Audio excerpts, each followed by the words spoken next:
जी बहुत शुक्रिया आपका Faisal, thank you very much. आपको ये एस्टेब्लिशमेंट के करीब समझा जाता है, जो पाकिस्तान के टॉप के बड़े लोग हैं उनके साथ आपका साफ ज़ाहिर है मिलना जुलना भी है, और आपने इस बात को हमेशा ये ओन भी किया है। आप ये पिछले कुछ 2-3 दिनों से हम देख रहे हैं, या कुछ अरसे से आप जब हुकूमत पे तनकीद करते हैं, प्राइम मिनिस्टर पे करते हैं, इनकी नलायकियों पे, नाअहलियों पे और इस तरह की चीज़ें एक्सपोज करते हैं, तो आम तौर तो ये जाएगा कि फिर पाकिस्तानी आर्मी इस्टेब्लिशमेंट जो है वो नवाज शरीफ साहब, इनकी हुकूमत, इनके वजीरों से नाखुश है, लिहाजा जो बातें आप कह रहे हैं तो वो हुकूमत भी यही समझेगी कि अगेन इस्टेब्लिशमेंट की तरफ से आ रही है। ऑलरेडी हुकूमत अंडर प्रेशर है PTI की तरफ से, ऊपर से आप जब हीट उनको देते हैं ज़रा थोड़ा सा वो मज़ीद मसाइल में आते हैं। तो आपको लगता नहीं है कि आप एक तरह की मैसेजिंग कर रहे हैं अगेन इसको हुकूमत को फ्राम एस्टेब्लिशमेंट? देखिए रऊफ साहब, सबसे पहले तो ये कि मैं अपने रिश्ते, दोस्ती और दुश्मनी में खुल कर निभाता हूँ जी। अपना सर भी दे देता हूँ, दूसरे का सर भी ले लेता हूँ, ये आपको भी पता है सर। उसमें चाहे मीडिया हो, और अगर मैं शर्माता नहीं हूँ कहते हुए कि मैं प्रो एस्टेब्लिशमेंट और प्रो जुडिशरी हूँ, मैं हूँ, ठीक है। जिनके आप जाके कमरों में तस्वीरें खिंचाने के लिए तड़प रहे होते हैं लाइन लगाने के लिए, लेकिन बाहर आप गालियां देते हैं, मैं उसके खिलाफ हूँ। जिनके आप पैर पड़ते हैं, कॉम्प्रोमाइज होते हैं, उनको बाहर असेंबलियों में जाके नारे लगा रहे होते हैं बदमाशी के और गुंडागर्दी के और मौला जट के, मैं उसके खिलाफ हूँ। जो आप अंदर है वो बाहर भी, तो मेरी इसके अंदर बड़ी क्लैरिटी है। वो कुर्बानियां देते हैं, हम इज्जत से करते हैं, ना मैंने उनसे कोई पैसा कमाया, ना उनसे कोई ठेका लिया है, ना किसी और से कमाई की है, ना कोई ठेका लिया है। तो मेरी क्लैरिटी बहुत क्लियर है, ठीक है जी। नंबर 1। नंबर 2 ये कि मेरा अपना भी एनालिसिस है, चाहे मेरी 0.1% की सियासत हो, चाहे मेरी सियासत ना हो, चाहे मैं कारकुन ना कहलाऊं या जो भी ना कहलाऊं, लेकिन मेरी अपनी एक एनालिसिस है, मेरा अपना विजन है। मैं पढ़ा लिखा हूँ, आंखों से देखता हूँ, अंधा नहीं हूँ, मुंह से बोलता हूँ, जबान है, दिमाग है, दिल है। मैंने तो आपको इमरान खान साहब की 2022 में बता दिया था कि क्या होने वाला है, तो क्या उसकी भी स्क्रिप्ट किसी ने मुझे लिख के दे दी थी। जब फैज अमीद के खिलाफ मैं खड़ा हुआ, जब वर्दी में DTI थे, तो मैं फौज का तर्जुमान क्यों नहीं था, मैं पुलिस का करीब था। और अगर मैं आज नून लीग की बात कर रहा हूं, तो अगर नून लीग अपनी हमाकत में मार्केट नहीं कर सकती, अपने पैरों पर खड़ी नहीं हो सकती, सस्ती चीजों को मार्केट नहीं कर पा सकती, पीरनी या बुशरा बीबी के नैरेटिव को बारीकी से आग लगा के रियासत और पठानों को आमने सामने खड़ा करने की कोशिश करती है, फौज को PTI के सामने खड़ा करने की कोशिश करती है, तासुर देती है, जबकि वो खुद उसके आमने सामने खड़ी है, तो फिर आपको मैं क्या कहूंगा? मैं उनसे कहूंगा ये बहुत लाइक है। क्यों सर, मेरी तो कोई फाइल मुझे लेके जमीन नहीं लौट कर आनी, मुझे कोई ठेका नहीं लेना, मैं किसी का बापा नहीं खाता, मुझे वजारत नहीं बननी, मुझे उनकी पार्टी का हिस्सा नहीं बनना, मैं इंडिपेंडेंट हूँ। आप ये काम करेंगे, सपोर्ट करूंगा, नहीं ठीक काम करेंगे अपने उतार दूंगा सर, मेरा तो बहुत सीधा सीधा हिसाब किताब। अच्छा, नहीं आपकी बातों से लग रहा है कि ये हुकूमत तो नालायक है, इनका जानबूझकर ये चाहते हैं PTI और फौज जो एक दूसरे से अंगेज रहें, लड़ते रहें और ये महफूज रहें।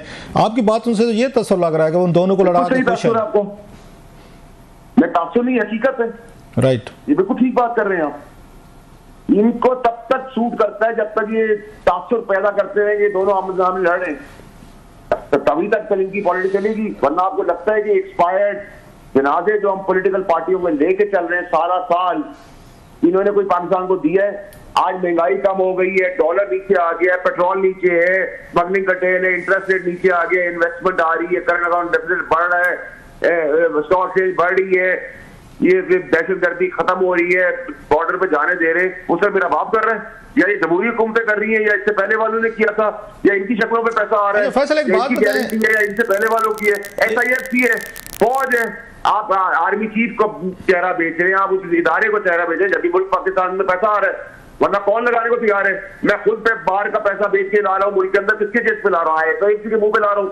अगर मुझे पता होगा इनके हवाले है तो इसको मेरे कपड़े भी महफूज नहीं है, ना इससे पहली वाली गवर्नमेंट, ना उससे पहली वाली, ना आगे आने वाली। अच्छा सर, ये एक बात बताएं, आपकी जो बातें आप कह रहे हैं जो समझ में आने वाली हैं, इसी तरीके से डिफरेंसेस बढ़ते रहे एस्टेब्लिशमेंट में और ये प्राइम मिनिस्टर ऑफिस में या हुकूमत के दरमियान, और आपको पता है हिस्ट्री ऑफ पाकिस्तान में इमरान खान साहब के भी इख्तलाफात हो गए थे, नवाज शरीफ साहब के भी हो गए थे, और बाकी पार्ट अल्टीमेटली घर जाना पड़ा।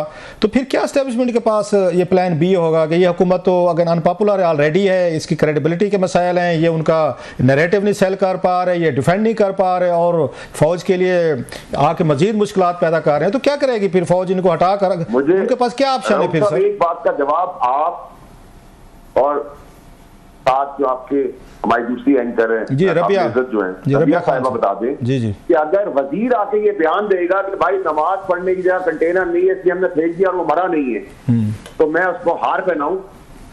मैं क्या करूं? मुझे बताएं। अगर आप गरीब आदमी जो काबुल में या शिनवारी होटल में बेटा है, जिसको हम 2018 से जानते हैं, हमें खाना खिलाता है, उसको आईडी कार्ड लेके इन्वेस्टिगेशन के लेके जाएंगे। जबकि मैं तारीफ करूंगा इस्लामाबाद पुलिस की कि जैसी ये बात आई उन्होंने जिनकी जो इनोसेंट लोग थे उनको छोड़ दिया। मैं उम्मीद करता हूँ सारे छूट गए होंगे इनोसेंट, लेकिन जहां जो जिस तरह से मुझे आई थी जो वेटर्स थी वो सब वापस खैर खैरी से पहुंच गए। तो अगर आप एक तासुर देंगे, ये आप तासुर देंगे, तो ये तो गलत है ना सर। ये जाग पंजाबी जाग वाला फैसल एक और बताएं सर, आप ज्यादा सवालात करके हम आपसे ज्यादा बातें पूछने के इसमें लिहाजा माइंड ना कीजिएगा if I interrupt you sir, कि ये जो बातें हैं जो आप कह रहे हैं आपको समझ आ रही हैं, लोगों को भी आ रही हैं, क्या एस्टेब्लिशमेंट ने ये बातें हैं, आर्मी चीफ ने या DGI ने ये बातें उन्होंने प्राइम मिनिस्टर साहब से भी की हैं, या सिंपली अगेन वो समझते हैं कि आपका कह देना काफी है, मैसेजिंग ये उनको हो गया, तो आपस की मुलाकातों में भी गुफ्तगू होती है सर? एस्टैब्लिशमेंट के ऐसे हालात नहीं हो कि उनको मैसेजिंग कराने के लिए मेरी जरूरत हो, ठीक है। उनका और बहुत सारे तरीके, वो मुल्क के अंदर इतना बड़े मुल्क की टेररिज्म संभाल रहे हैं, 7 से 12 साल दे रहे हैं, तो ये मेरे ख्याल नाजायज बात होगी कि अगर हम कहें, देखिए अगर मैं आपका मद्दा हूँ, मैं रबिया का ही मद्दा हूँ, तो इसका ये मतलब थोड़ी कि सर आप मुझसे कोई पैसा कमा रहे हैं, मेरे ताबे हैं, मेरे मुलाजिम है, मेरे नौकर हैं, आपको मेरा तज्जिया अच्छा लगता है, आप तारीफ करते हैं, बुरा लगता है क्रिटिसाइज करते हैं, तो मैंने तो कभी आपको या रबिया को ऑब्जेक्शन नहीं किया। इसी तरीके से अगर एस्टैब्लिशमेंट की कुर्बानियां हैं, आप अंदर जाके हाथ जोड़ते हैं सियासतदान और बाहर निकलने गाली देते हैं, तो मैं कहता हूँ गलत है। मैं अंदर भी उनसे इज्जत से बात करता हूँ, मैं बाहर भी उनसे इज्जत से बात करता हूँ। जहाँ किसी का बाप नहीं खड़ा हुआ फैज हमीद के आगे या DGI का यूनिफॉर्म, मैं खड़ा हुआ, कौन सी चीजों से मैं नहीं गुजरा, आपको नहीं पता रहा साहब, तो उस वक्त तो मुझे कभी किसी ने क्रेडिट नहीं दिया कि भाई तुम तेरी सोच ही बड़ी। जनरल फैज हमीद साहब से याद है सर जी, उनका वो चल रहा था, वो सुन रहे थे कि उनका तकरीबन कंप्लीट हो गया है कोर्ट मार्शल, कोई उसकी खबर है सर? आपको कहा था रऊफ साहब के 25 नवंबर 24 की तारीख इसलिए कही है PTI ने प्रोटेस्ट, क्योंकि 25 से चार्जेस फ्रेम होने, वो 25 के बजाय 5 को हुए, आज जाके हुए। तो इसी तरह उनका भी बहुत तेज चल रहा है, जो PTI की धलदली है उस हिसाब से वो भी अनाउंसमेंट जल्दी आ जाएगी। आपको मैं 25 को कहता हूँ, 5 तारीख को आया था, तो डेट ना अगर पकड़े पाकिस्तान में तो सर सिवाय खबरनामे के कोई भी चीज टाइम पे नहीं होती।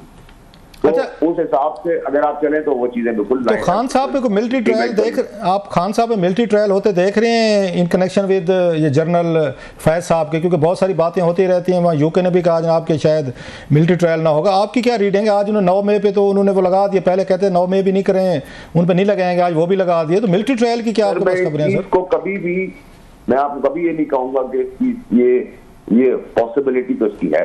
अच्छा, इसकी पॉसिबिलिटी ना होना जो है वो पेपर के ऊपर नहीं, बहुत ज्यादा पॉसिबिलिटी है इसकी, और इसको हमें बड़ा सीरियसली रहती है। इसी जेल के अंदर तारा मसीह भी था सर, याद रखिए। आप ये भी याद रखें मुल्क की हिस्ट्री, इस मुल्क में ऐवान से फांसी के फंदे पे चढ़ा दिया और जेल से ऐवान में बिठाया इस मुल्क में। तो ये तारा मसीह और ये दो जो मैंने आपको मिसालें दी है, इसको बहुत बारीकी से सोचें।